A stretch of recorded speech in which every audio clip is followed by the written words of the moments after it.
The villain's only weapon is pain. Pain is their only option. You do not build an empire of scrap metal yards like Charlie did without throwing a nice few right-handers here and there. Welcome back to another Kray video. Please subscribe to our YouTube channel so you don't miss any videos.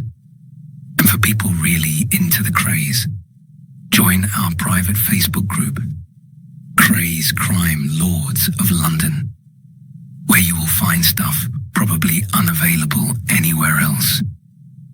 We're an established group with a large membership, and best of all, we're friendly. The link is in the YouTube description section.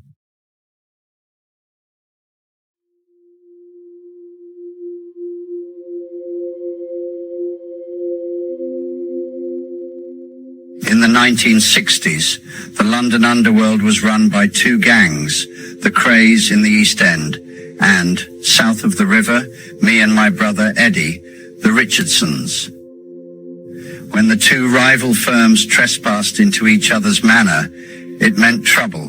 My name is Charlie Richardson, and in 1967, I was convicted on charges of violence, fraud, and extortion at an Old Bailey trial, during which the judge described me as a disgrace to society. I got sentenced to 25 years in prison, but was actually released in 1984. This is my story, told in my own words. I will talk of the world I inhabited, some businesses above board and others less so. Involvement with gaming clubs, drinking clubs, the motor trade and strip clubs. I will also talk about mafia connections and friends in the government. My network was very wide indeed. I will tell of all this, of my eventual arrest and, bitterly, my trial. I will speak of the years in Durham and Wandsworth jails and what I learned there.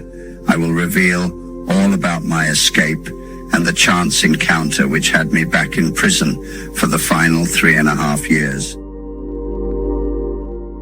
I will discuss all of my business interests and associates of today. Some of them may find it uncomfortable listening. This isn't a pretty story, but it's a riveting one, and I have much to say on the subject of British justice.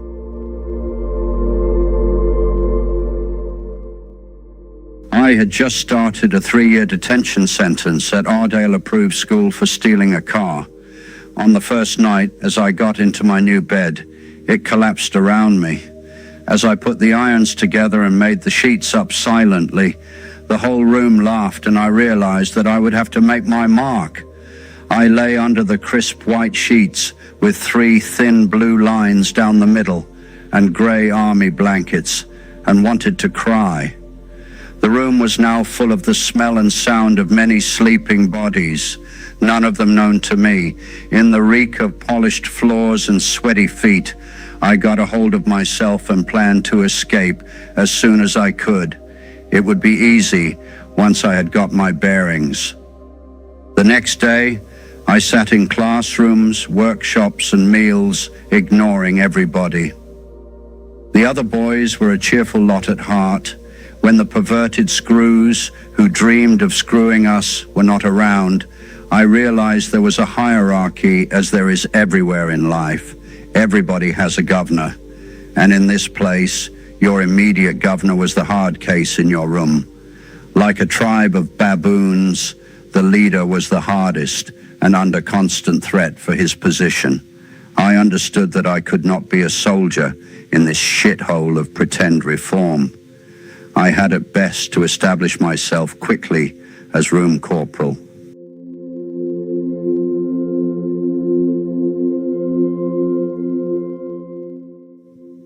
That second night, when I got into bed, the other boys were chatting away to each other about the sister of one of the kitchen staff who sometimes came into the school. She was 15, and everybody wanted to give her one. I was just thinking that it might be an improvement on giving each other one, which some of them seemed to be interested in, when the duty officer's head popped around the door. He switched off the lights and shouted at us all to shut up and keep your knees down. A boy with his knees up in bed was considered to be making himself blind with self-abuse within a few seconds of the officer's metal-tipped footsteps disappearing down the corridor. There was a sudden loud whispered, "Now!" and I was attacked from all sides by pillows. In boys' own comics, pillow fights are fun and gung-ho, but this was vicious and very, very unfriendly. I leapt out of bed and hit whoever I could. It surprised them when I did not hold back. If I saw a face, I punched it. If there was a chance, I crushed a set of genitals with my bare fist. I fought my way through the soldiers, making for the boy I had identified as room governor. The other baboons recognized my challenge and stopped hitting me. They all stood waiting as Mick, the governor, dropped his pillow and clenched his fist, ready for the obvious fight that was about to follow. I held up my hand and smiled as I spoke. "Look, Mick, I know you're the governor, but I've had enough of this fucking lark, so just leave it out and we can get on with things."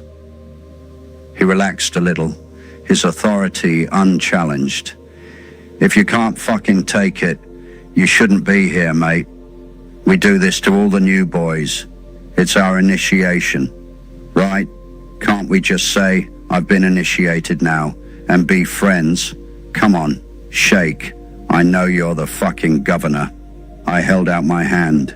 He had puffed up with importance at my homage to his authority. He felt he was doing me a favor. Like any great leader, he was capable of being generous with his minions. He held out his hand, and as I shook it, I pulled him towards me and punched him in the face with my left. Both his hands went to his face to cover it, and I punched him in the balls. His breath left him. He gasped and fell forward. On the way down, I grabbed his hair and pulled his face to my knee, which was on its way up. I turned and pulled the end of a bed off and held the metal bar in both hands above my head, like a baseball bat. Mick had managed to suck in a desperate mouthful of air. He lay on the floor, clutching his balls, while blood poured out of his nose and lay in a pool by the side of his face. I leaned over him and prodded him with the bed end. "Want any more, you Irish bastard?" He said nothing. He could not speak. He was winded. I laid the cold metal of the bed end next to his face and repeated, "Want any more?" He shook his head. As I turned to the silent gang, they started moving back towards their beds. From now on, I was the room governor. I put the bed end back just as the door opened. The duty officer walked in. He took a few seconds to realize what had happened. The officers knew better than to interfere with a dormitory power struggle. He spoke to the gasping boy on the floor. "Right, Doherty, into bed and clean up this mess in the morning. Richardson, get into bed." And with that, he left. The next day, I was a corporal among privates, and Mick was my best friend.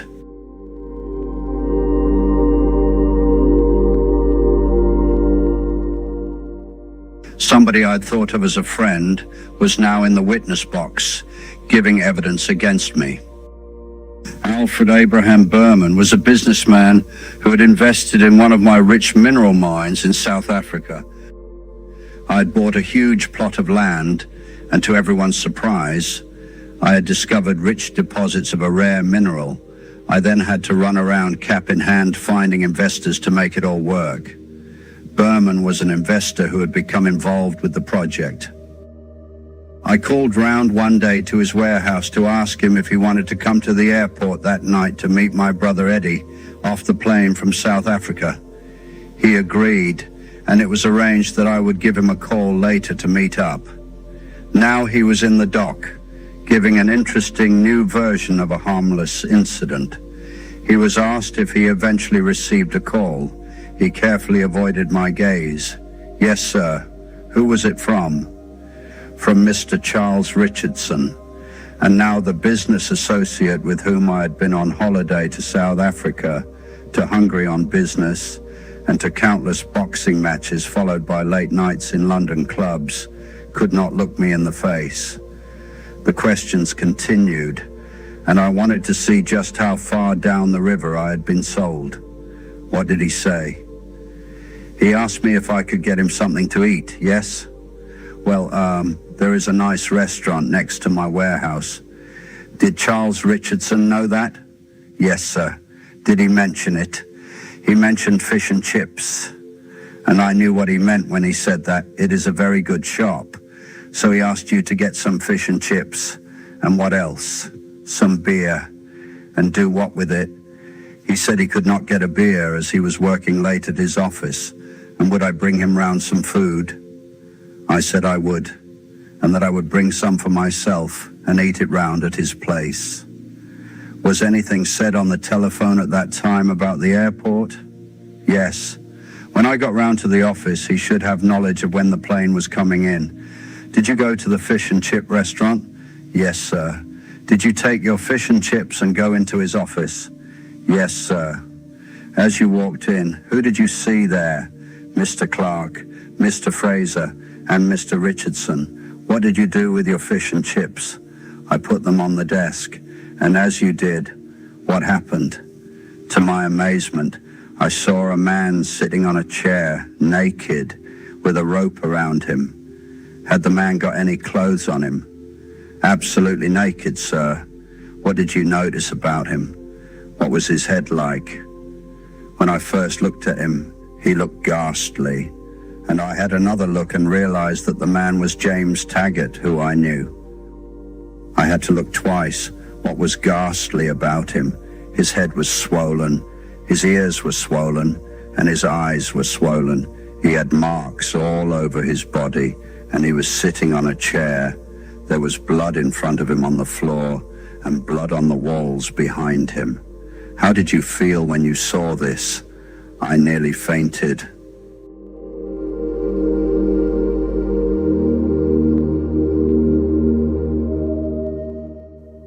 Bastard. I could imagine the story being constructed. You walk into a room, you see this astonishing scene, and how do you feel? You feel disgusted, frightened, upset, worried, angry? No, you faint. That's it. You feel faint. So we will make sure we ask you how you felt, and you say you feel faint. What could be a more powerful statement from a big adult middle-aged businessman of the world who liked going to the boxing, so was well used to seeing blood and gore, and he felt faint? You bastard. Like Hitler said, if you're going to tell a lie, you might as well make it a big one. Another little tip for story creating is to position your pack of lies in the middle of a web of truth. I did call on Berman to go to the airport. He did bring round fish and chips, and we did pick up my brother. And here was another thing. Taggart had been quite adamant that we ate sandwiches, and yet Berman was positive that he brought fish and chips. Personally, I thought fish and chips gave a more solid southeast London atmosphere to the scene. You could easily imagine us sitting on the edge of the desks with open newspaper packages of steaming chips. Imagine us dipping our hands into the greasy, fat chips and licking the vinegar off our fingers. Meanwhile, a man naked, without any clothes on, not a stitch, apart from a few ropes, stood or crouched in front of us. But even if he had been beaten to a pulp, he seemed to have remembered events and conversations quite clearly. Yet he had not been able to distinguish between a pack of sandwiches and a very smelly hot bag of fish and chips. Somebody had slipped up somewhere. Berman, of course, told the court that he begged for Taggart to be released and was too frightened to leave. 1,000 excuses could have got him out of that room and the police there in minutes. But he stayed. What happened to the food you had brought? Mr. Fraser, Mr. Clark, and Mr. Richardson ate the food, and they asked me to have some too, but my appetite had left me. What happened after the fish and chips were eaten? Mr. Clark untied Taggart, and Mr. Richardson told Mr. Clark to throw Tag at his undervest to make him wipe the blood off the floor and the walls. Now Taggart had told us a number of times that he had wiped the blood up with his underpants. This was a much more interesting piece of cloth for the newspapers than a mere vest. Maybe he wore matching undies and had such a fat ass that there was little difference between a vest and underpants. But it was a detail my memory notes and our robed public school boy was happy to miss. If I had said anything, they would probably have sent me below to the cells. It was agony having to sit there and listen helplessly to this crap. I desperately wanted to walk out of the room and let them get on with their drama without me.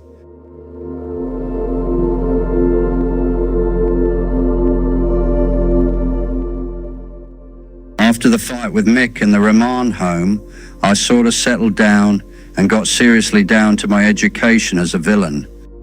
I am not the first person to say it, and will certainly not be the last.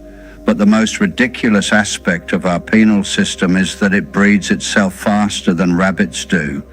If you want to turn a perfectly balanced and sane young man into a raving madman, send him to a mental institution. If you want to be sure that a young boy who likes a bit of mischief turns into a fully fledged adult villain, send him to a remand home or a borstal. I was used to daily excitement and was filled with the energy of enterprise on the streets of southeast London. Each day outside offered new prospects for adventure and profit. In the remand centre, each day offered a dull routine of discipline and short trousers and the smells of communal life. I had decided that I was going to escape. I waited a few weeks, planned a route, developed a simple plan, and at exactly 4 o'clock one morning, I woke Mick up with a whisper. We giggled and promised to keep in touch as we tied his 2 sheets and mine together. We hung our makeshift rope out of the window and discovered it was way off the ground. In my careful planning, I had not allowed for the amount of sheet used up to make the knots. We needed more sheets, and the only way to get them was to wake somebody up. It was a difficult choice. Did we wake up a boy who would be too frightened of us to mention it, but just might break under the strain of interrogation? Or did we dare risk waking a stronger boy who might well blow the whistle in order to keep his nose clean? We opted for Monkey Allen. He was called Monkey because he was always scratching at real or imaginary fleas. He kept himself to himself, which we appreciated given his condition. I had a little second thought about handling his sheets, but we woke him, and after a good scratch, he smiled and helped us to make our rope. It was still dark as I lowered myself into the grounds of the school, a short hop over the wall, and I ran through fields to hide in a bush and wait, and wait. I was still wearing the school pajamas. My accomplice was supposed to meet me with some clothes. This was escape from Colditz, and he was the French resistance, waiting with clothes and documents to get me home. He was supposed to flash a torch 3 times like a good commando. There was no torchlight to be seen. I got a headache concentrating in the darkness, looking for his light and cursing him for being so late.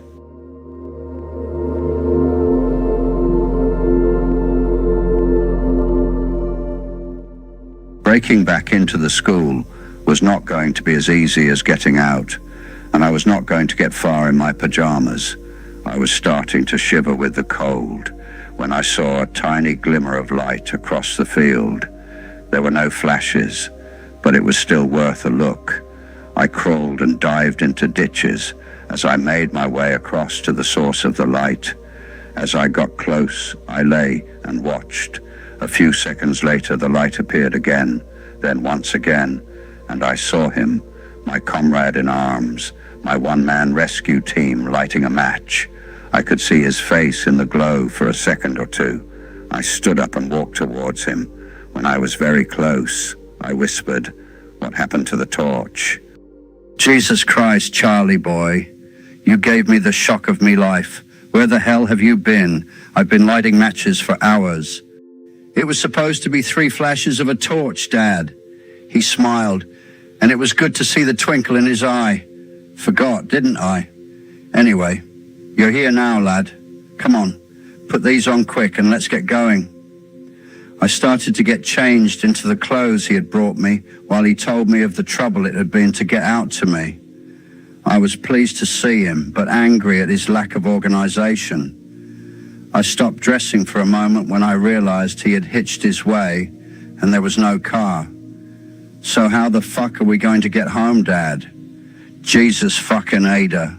Watch your bleeding tongue, boy. You're not big enough yet to talk to me like that.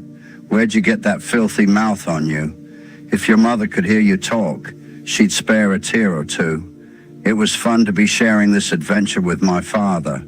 I was not worried about how we would get home. He'd work something out. Then an even greater problem presented itself. I was dressed and ready to go with bare feet. He had forgotten to bring shoes and socks. We fell about with whispered laughter until the tears ran out of our eyes. He took off his shoes and gave me his socks. He lit a cigarette and hid it in his cupped hands. I was dying for a smoke, but I did not dare ask him. Helping his son break out of a juvenile prison was one thing, but encouraging him to smoke was quite another, and out of the question.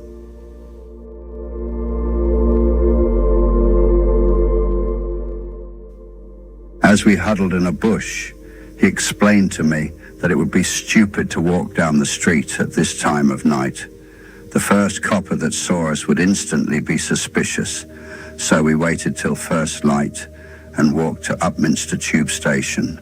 On the tube, we sat together, a tall, dignified man with no socks, and a 14-year-old boy with no shoes. A schoolboy in uniform, about the same age as me, asked me what had happened to my shoes. I asked him if he wanted a smack in the mouth. My father turned to me and winked.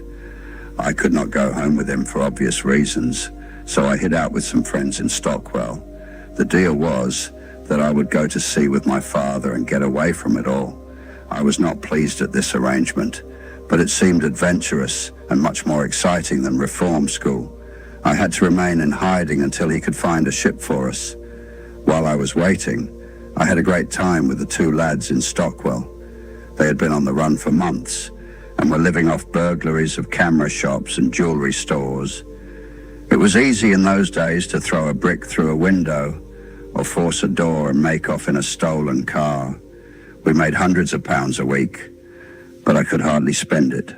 I bought a pair of shades to disguise myself, but I stopped wearing them hastily when a friend remarked that I was the only person in the whole of the Walworth Road wearing dark glasses in December, and that I stood out as if I had been wearing an overcoat, gloves and scarf on a hot summer day.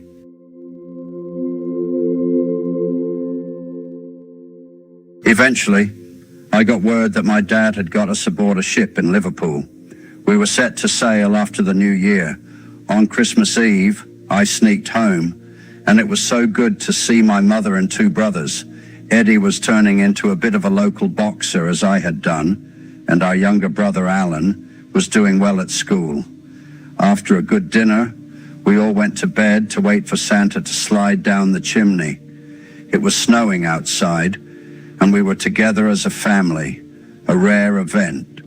At 5 in the morning, I heard a bang downstairs. I looked out of the window, but instead of a reindeer and sleigh, I saw a dirty, great police car. There was a commotion downstairs with my dad shouting and fighting, and a few seconds later a copper had me by the hair and was dragging me down the stairs. I ran away in pajamas and was now being captured in my bloody pajamas. The Christmas dinner I had in the local Nick was quite good considering. If you could ignore the strong smell of piss in a cell that had housed 1,000 winos, it was not such a bad Christmas. They took me to Wormwood Scrubs for a few weeks while they sorted out what they were going to do with me. I was 14 then, so they put me in a cell of my own to avoid embarrassing stories of rape of small boys in grown-up prisons in the newspaper. It struck me as incredible how you can be bumbling along, nicking cameras and led off a roof, and then suddenly out of the blue, you find your career takes a leap forward. I had been happily serving my apprenticeship on the streets and in the approved schools surrounded by other apprentices. Now, as luck would have it, I found myself out of school and attending one of the great British universities of crime. And I thought America was the land of opportunity. The screws at the scrubs were very helpful and even a little kind at times. The other prisoners took me under their wing, and as I smoked away, they taught me about the grown-up world of crime. It gave me a lot to look forward to. Smashing windows was a desperate and childish act. You could learn a lot more by being just a little bit more clever. Having missed all those days at school, I would spend many more years without the benefit of Chaucer or Dickens or Newton, but I was hungry for information about what appeared to be a rosy, exciting and adventurous future. A few weeks later, I was back in another reform school, but I had tasted the forbidden fruit. Robbery and violence were the acts of desperate men. Fraud and deception and almost honest business practices were cleaner, nearly respectable and very profitable. Prison achieved what reform school could never do. It reformed me. I vowed I would never smash another window or steal another car. And that brings us to the end in this part. Thank you for listening, and I'll see you again in the next one.